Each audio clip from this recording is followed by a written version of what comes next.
Solo guys, welcome back to my channel. ಇವತ್ತು ನಾನು ಹೇಳಕ್ ಹೋಗ್ತಿರುವಂತ ಕತೆ ಬಂದು ಮೆಕ್ಸಿಕೋದಲ್ಲಿ ನಡೆದಿರುವಂತಹ ಒಂದು ನೈಜವಾದ ಘಟನೆ. ಕತೆ ಶುರುವಾಗೋದು ಮೆಕ್ಸಿಕೋನ ಒಂದು ಸಿಟಿಯಲ್ಲಿ. ಇಲ್ಲಿ ಡೇವಿಡ್ ಅನ್ನೋ ಒಬ್ಬ ವ್ಯಕ್ತಿ ಮರವನ್ನ ಕಡಿಯುವಂತ ವೃತ್ತಿಯನ್ನ ಮಾಡ್ತಾ ಇರ್ತಾನೆ. ಒಮ್ಮೆ ಅವನಿಗೆ ಕಾಡಲ್ಲಿರುವಂತ ಒಂದು ದೊಡ್ಡ ಮರವನ್ನ ಕಡಿಯುವಂತ ಕಾಂಟ್ರಾಕ್ಟ್ ಸಿಗುತ್ತೆ.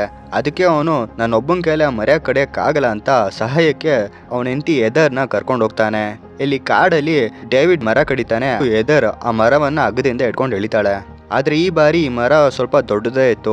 ಎಲ್ಲಿ ಗಾಳಿ ಬರ್ತದಿಂದ ಆ ಮರ ಸೀದಾ ಹೆದರ್ನ ಕೈಗೆ ಬೀಳುತ್ತೆ. ಇದರಿಂದ ಡೇವಿಡ್ ಹೆದರ್ನ ಮರದಿಂದ ಬಿಡಿಸೋದಕ್ಕೆ ಟ್ರೈ ಮಾಡ್ತಾನೆ, ಬಟ್ ಅದು ಸಾಧ್ಯ ಆಗಲ್ಲ. ಸಮಯ ಕಳೀತಾ ಇದೆ. ಅವನ ಎಲ್ಕೆ ಅಂತ ಕಾಡಲ್ಲಿ ಯಾರು ಇಲ್ಲ. ಈಗ ಹೆದರ್ನ ಉಳಿಸೋದಕ್ಕೆ ಬೇರೆ ದಾರಿ ಕಾಂದೆ ತನ್ನ ಹತ್ರ ಇರುವಂತ ಕೊಡ್ಲಿಯಿಂದ ಅವಳ ಕೈಯನ್ನ ಕತ್ತರಿಸ್ತಾನೆ. ಈ ಘಟನೆಯಿಂದ ಹೆದರು ತನ್ನ ಬಲಗೈಯನ್ನ ಕಳ್ಕೊತಾಳೆ.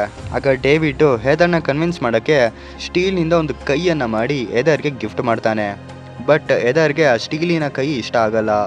ಅಂಡ್ ದಿನ ರಾತ್ರಿ ತನ್ನ ಬಲಗೈ ಕಳ್ಕೊಂಡಿರುವಂತ ದುಃಖದಿಂದ ಕೊರಗ್ತಾ ಇರ್ತಾಳೆ. ಇದನ್ನ ನೋಡ್ದಂತ ಡೇವಿಡ್ ಮತ್ತೆ ಹೊಸ ಡಿಸೈನ್ ಇಂದ ಕೈಯನ್ನ ರೆಡಿ ಮಾಡೋದಕ್ಕೆ ಹೋಗ್ತಾನೆ. ಅದನ್ನ ನೋಡ್ದಂತ ಹೆದರು, ಈ ಬಾರಿ ನೀನೇನಾದ್ರೂ ಕೈಯನ್ನ ಮಾಡಕ್ ಹೋದ್ರೆ ಅದು ಚಿನ್ನದಾಗಿರ್ಬೇಕು ಅಂತ ಹೇಳ್ತಾಳೆ. ಈ ಮಾತನ್ನ ಕೇಳ್ದಂತ ಡೇವಿಡ್, ಮೊದ್ಲೇ ಚಿನ್ನದ ರೇಟ್ ಆಕಾಶಕ್ಕೇರಿದೆ, ಇವಾಗ ನಿನ್ನ ಕೈಯನ್ನ ಚಿನ್ನದಿಂದ ಮಾಡೋದು ಇಟ್ಸ್ ಇಂಪಾಸಿಬಲ್ ಅಂತ ಹೇಳ್ತಾನೆ.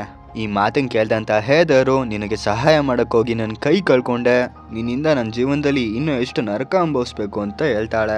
ಹೆದರ್ನ ಈ ಪರಿಸ್ಥಿತಿ ನೋಡಕ್ಕಾಗದೆ ಇರುವಂತ ಡೇವಿಡ್ ತನ್ನ ಬಳಿ ಇರುವಂತ ಪ್ರಾಪರ್ಟೀಸ್ನೆಲ್ಲ ಮಾರ್ತಾನೆ. ತನ್ನ ಮನೆಯನ್ನ ಹಣ ಇಡ್ತಾನೆ. ಅದು ಸಾಲದು ಅಂತ ಬ್ಯಾಂಕ್ ಅಲ್ಲಿ ಲೋನ್ ಬೇರೆ ತಗೋತಾನೆ. ಇವೆಲ್ಲದ್ರಿಂದ ಬಂದಿರುವಂತ ದುಡ್ಡಿನಿಂದ ಗೋಲ್ಡ್ ಬಿಸ್ಕೆಟ್ ನ ತಗೋತಾನೆ. ಈ ಎಲ್ಲಾ ಗೋಲ್ಡ್ ಬಿಸ್ಕೆಟ್ ಗಳಿಂದ ಅವನು ರೆಡಿ ಮಾಡಿರುವಂತಹ ಕೈ ಡಿಸೈನ್ ಅನ್ನ ನೋಡ್ಕೊಂಡು ಒಂದು ಹೊಸ ಚಿನ್ನದ ಕೈಯನ್ನ ರೆಡಿ ಮಾಡ್ತಾನೆ. ಆ್ಯಂಡ್ ಇದನ್ನ ಹೆದರ್ಗೆ ಗಿಫ್ಟ್ ಆಗಿ ಕೊಡ್ತಾನೆ. ಇದನ್ನ ನೋಡಿದಂಥ ಹೆದರು ಅವಳ ಕೈ ಕಳ್ಕೊಂಡಿರುವಂಥ ದುಃಖವನ್ನು ಮರೆತು ಆ ಚಿನ್ನದ ಕೈ ಹಾಕೊಂಡು ಜಾಲಿಯಾಗಿ ಆನಂದವಾಗಿರ್ತಾಳೆ.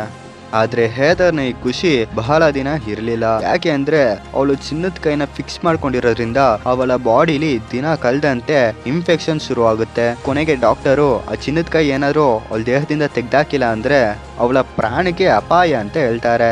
ಆದ್ರೆ ಹೆದರು, ನಮ್ಮ ಪ್ರಾಣ ಹೋದ್ರು ಸರಿ, ನಾನು ಈ ಚಿನ್ನದ ಕೈಯಲ್ಲ ಸಾಯೋದು, ನಂಗೆ ಈ ಚಿನ್ನದ ಕೈ ಬೇಕು ಅಂತ ಆ ಚಿನ್ನದ ಕೈನ ಅವಳು ಜೋಪಾನವಾಗಿ ಇಟ್ಕೊಂಡಿರ್ತಾಳೆ. ಇದನ್ನ ನೋಡ್ದಂತ ಡೇವಿಡ್ ಹೆದರ್ಗೆ ಅರ್ಥ ಮಾಡ್ಸಕ್ ಟ್ರೈ ಮಾಡ್ತಾನೆ. ಆದ್ರೆ ಹೆದರು, ನಮ್ ಬದುಕಿದ್ರು ಸಹ ಇದ್ರು ಈ ಚಿನ್ನದ ಕೈ ಜೊತೆನೆ ಅಂತ ಹೇಳ್ತಾಳೆ. ಹೀಗೆ ದಿನ ಕಳಿಯುತ್ತೆ. ಹೆದರ್ನ ಸಿಚುವೇಶನ್ ತುಂಬಾ ಸೀರಿಯಸ್ ಆಗುತ್ತೆ. ಅಂಡ್ ಫೈನಲಿ ಹೆದರು ಸತ್ತೋಗ್ತಾಳೆ. ಆದ್ರೆ ಹೆದರು ಸಾಯಕ್ಕಿಂತ ಮುಂಚೆ ಡೇವಿಡ್ ಹತ್ರ, ನಾನೇನಾದ್ರು ಸತ್ರೆ ನನ್ನ ಸಮಾಧಿಲಿ ಈ ಕೈ ನನ್ನ ಜೊತೆ ಇರಬೇಕು ಅಂತ ಹೇಳ್ತಾಳೆ. ಇದಕ್ಕೆ ಡೇವಿಡ್ ಸರಿ ಅಂತ ಅವಳಿಗೆ ಪ್ರಾಮಿಸ್ ಮಾಡ್ತಾನೆ. ಆ್ಯಂಡ್ ಇದರಂತೆ ಡೇವಿಡ್ ಅವಳು ಸತ್ತ ಮೇಲೂ ಆ ಚಿನ್ನದ ಕೈ ಜೊತೆನೆ ಅವಳನ್ನ ಮಣ್ಣು ಮಾಡ್ತಾನೆ. ಹೀಗೆ ಎದರ್ಸತ್ತು ಕೆಲವು ತಿಂಗಳುಗಳಾಗುತ್ತೆ. ಈ ಕಡೆ ಡೇವಿಡ್ಗೆ EMI ಬ್ಯಾಂಕಿಂದ ನೋಟಿಸ್ ಬರುತ್ತೆ. ಬೇಗ ಲೋನ್ ಕ್ಲಿಯರ್ ಮಾಡಿ ಅನ್ನೋಂಥ ಪ್ರೆಷರ್ ಬರುತ್ತೆ. ಹಾಗೂ ಸಾಲಗಾರ ಕಾಟದಿಂದ ಡೇವಿಡ್ ತುಂಬಾನೇ ಫ್ರಸ್ಟ್ರೇಷನ್ಗೆ ಒಳಗಾಗ್ತಾನೆ. ಆಗ ಡೇವಿಡ್, ನನ್ನ ಹತ್ರ ಇವಾಗ ಚಿನ್ನದ ಕೈ ಇದ್ದಿದ್ರೆ ಈ ಸಾಲ ಎಲ್ಲ ಆರಾಮಾಗಿ ತೀರಿಸ್ಬೋದಿತ್ತು ಅಂತ ಅನ್ಕೋತಾನೆ. ಆ್ಯಂಡ್ ಈವನ್ ಅದೇ ಟೈಮ್ಗೆ ಗೋಲ್ಡ್ ರೇಟು ಸಹ ಸ್ವಲ್ಪ ಇನ್ಕ್ರೀಸ್ ಆಗಿರುತ್ತೆ. ಸೊ ಫೈನಲಿ ಡೇವಿಡ್ ಬೇರೆ ಆಪ್ಷನ್ ಕಾಂದೆ ಅವತ್ತು ರಾತ್ರಿ ಹೆದರ್ನ ಸಮಾಧಿ ಬಳಿ ಹೋಗ್ತಾನೆ.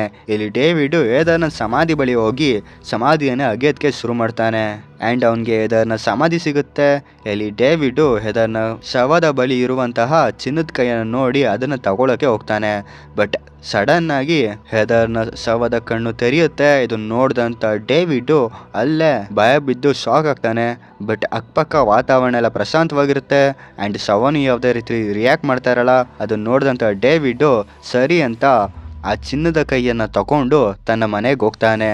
ಮನೆಗೆ ಹೋದಂತ ಡೇವಿಡ್ ಮನೆಯ ವಾತಾವರಣ ಸ್ವಲ್ಪ ವಿಚಿತ್ರವಾಗಿರುತ್ತೆ. ಯಾರೋ ಕೂಗ್ತಾ ಇರುವಂತ ಶಬ್ದ ಬರುತ್ತೆ. ಹೆದರ್ನ ನಗ್ತಾ ಇರುವಂತ ಫೋಟೋ ಗುರಾಯಿಸ್ಕೊಂಡು ನೋಡೋದಕ್ಕೆ ಶುರು ಮಾಡುತ್ತೆ. ಇದನ್ನ ನೋಡಿದಂತ ಡೇವಿಡ್ ಭಯದಿಂದ ತನ್ನ ರೂಮ್ ಕಡೆಗೆ ಓಡೋಗ್ತಾನೆ. ಅದೇ ಸಮಯಕ್ಕೆ ಬಾಗ್ಲು ಆಟೋಮೆಟಿಕ್ ಆಗಿ ಓಪನ್ ಆಗುತ್ತೆ. ಹೆದರ್ನ ಶವ ನೆಡ್ಕೊಂಡ್ ಬರ್ತಾ ಇರೋ ಸದ್ದು ಅವನಿಗೆ ಕೇಳಿಸುತ್ತೆ. ಇದರಿಂದ ಡೇವಿಡ್ ಬೆರ್ಸಿಟ್ ಹಾಕೊಂಡು ಎದ್ರುಕೊಂಡು ಕುತ್ಕೋತಾನೆ.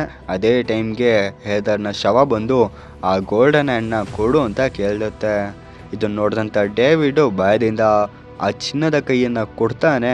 ಅದನ್ನ ಈಸ್ಕೊಂಡಂತ ಹೆಣ ಅಲ್ಲಿಂದ ಹೋಗುತ್ತೆ. ಇದನ್ನ ನೋಡಿದಂಥ ಡೇವಿಡ್, ಸದ್ಯ ದೆವ್ವ ಇಲ್ಲಿಂದ ಹೋಯ್ತು, ವಾತಾವರಣ ಎಲ್ಲ ಶಾಂತಿ ಆಯ್ತು ಅಂತ ಅನ್ಕೋತಾನೆ. ಬಟ್ ಅಷ್ಟರಲ್ಲೇ ಹೆದರ್ನ ದೆವ್ವ ಬಂದು ಡೇವಿಡ್ನ ಸಾಯಿಸುತ್ತೆ. ಸೊ ಈ ಘಟನೆ ಆಗಿದ್ದು 2-3 ದಿನಗಳಾದಮೇಲೆ ಅಕ್ಕಪಕ್ಕದ ಮನೆಯವರೆಲ್ಲ ಏನು ಈ ಶವದ ಸ್ಮೆಲ್ಲು ಅಂತ ನೋಡ್ತಾರೆ. ಯಾವಾಗ ಅವ್ರ ಮನೆ ಒಳಗಡೆ ಹೋದಾಗ ಅವ್ರಿಗೆ ಸತ್ತಿರುವಂಥ ಹೆದರ್ ಮತ್ತೆ ಡೇವಿಡ್ನ ಬಾಡಿ ಪತ್ತೆ ಆಗುತ್ತೆ. ಸೊ ಇದಾಯಿತು ಈ ಚಿನ್ನದ ಕೈಯಿನ ಕತೆ. ಈ ಕಥೆನ ಆಧಾರವಾಗಿಟ್ಕೊಂಡು ಅಮೆರಿಕಾದಲ್ಲಿ 50 ಸ್ಟೇಟ್ಸ್ ಆಫ್ ಫರೈಟ್ ಅನ್ನೋ ಒಂದು ಸೀರೀಸು ಸಹ ಇದೆ. ಆ ಟಿವಿ ಶೋ ಅಲ್ಲಿ ಫಸ್ಟ್ ಎಪಿಸೋಡಲ್ಲೇ ಈ ಗೋಲ್ಡನ್ ಹ್ಯಾಂಡ್ನ ಸ್ಟೋರಿ ಹೇಳ್ತಾರೆ. ಬೇಕಿದ್ರೆ ನೀವು ಅದು ಯೂಟ್ಯೂಬಲ್ಲಿ ಅವೈಲೇಬಲ್ ಇದೆ, ನೋಡ್ಬೋದು. ಸೊ ಇದಾಗಿತ್ತು ಇವತ್ತಿನ ಮೂವಿಯ ಕತೆ. ಇನ್ನು ಹೊಸ ಮೂವಿಯ ಕತೆಗಾಗಿ ನಮ್ಮ ಪುಟ್ಟ ಚಾನಲ್ನ ಸಬ್ಸ್ಕ್ರೈಬ್ ಮಾಡಿ. ಸಿಗುವ ನೆಕ್ಸ್ಟ್ ವಿಡಿಯೋದಲ್ಲಿ. ಬಾಯ್ ಬಾಯ್.